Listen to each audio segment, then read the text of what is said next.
one. Day 3 of building a mini bike park. The park again. I'm here, Donald's coming. Yes, yesterday, we found some logs up there on day 2.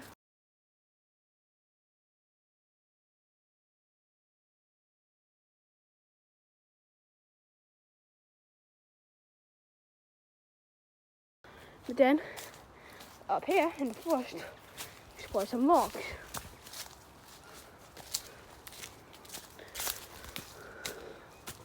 Right up here, lots of logs going all the way down there. So we grabbed those logs, came back. We are planning out of the berm.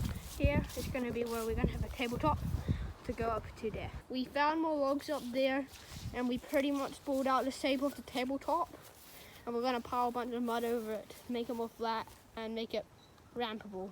We have added lots of logs and lots of mud, so it's basically nearly done and I'm about to ride over it. Sending